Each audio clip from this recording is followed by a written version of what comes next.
اچھا، ایک چیز جو میں چاہتا ہوں اس وقت ہم سب سے زیر بحث لے کر آؤں، اور میں نے دیکھا کہ جب بھی تصادم سے گریز کرنے کے مواقعوں پر غامدی صاحب نے کچھ آراء دی تو جو سامنے کا ذہن ہے اس کا ایک تردد ہے، ایک بالکل بلاکیج ہے غام صاحب، میں چاہتا ہوں اگر اس کو کھل کے ایڈریس کیا جائے، وہ یہ ہے کہ جب تصادم کر دیا مثال کے طور پہ مسلمانوں نے فلسطین میں کر دیا، کشمیر، چیچنیا، کہیں اور بھی کر دیا، تو اب وہاں پہ مسلمانوں پہ ظاہری بات ہے ظلم بھی ہوتا ہے، بچے عورتیں بے گناہ مارے بھی جاتے ہیں، وہاں پر امت کا یہ مطالبہ ہوتا ہے کہ بھی سب مل کر اس مظلومیت پہ ایک نوحہ گری کریں اور پریشر قائم کریں اور اپنے حکمرانوں کو جگائیں۔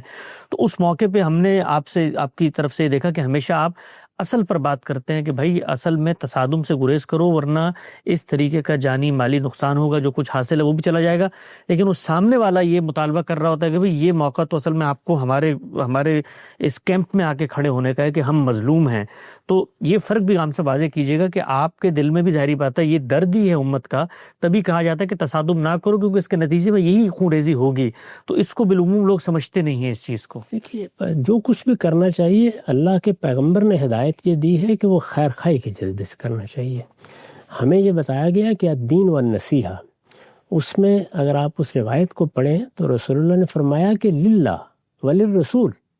یعنی خیر خواہی کا جذبہ اللہ کے لیے بھی ہو، اللہ کے رسول کے لیے بھی ہو، اللہ کے لیے ظاہر ہے اس کے دین کے لیے، تو خیر خواہی کے جذبے سے بات کرنی چاہیے۔ اس میں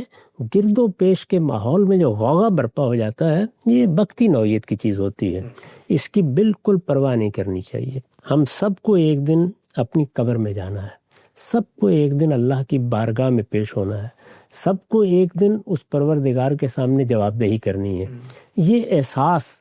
ہر وقت نمایاں رہنا چاہیے، اس کو سامنے رکھ کر دیکھنا چاہیے کہ وہ کیا صحیح بات ہے جو کرنی ہے۔ تو اگر مثال کے طور پر لوگوں کا غوغا دیکھ کے آپ بھی اسی صف میں کھڑے ہو جائیں گے تو پھر یہ بات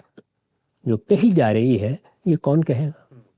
اس طرح کے موقع پر اگر تو 10-20 لوگ اور بھی یہی بات کہہ رہے ہیں تو چلیے آپ خاموش ہو جائیں، لیکن اگر ایسا نہیں ہے تو پھر یہی موقع ہے جس میں لوگوں کا ہاتھ پکڑنا چاہیے، ان کو بتانا چاہیے کہ وہ اپنے لیے کیا خرابی پیدا کر رہے ہیں، اس کے نقصانات کیا ہوں گے، اس سے تاریخی طور پر کیا نتائج نکلیں گے، ان کی تنقید کرنا، ان کو بتانا، یہ اصل میں اخلاقی ذمہ داری بھی ہے، قومی ذمہ داری بھی ہے، اور یہ مذہبی ذمہ داری بھی ہے۔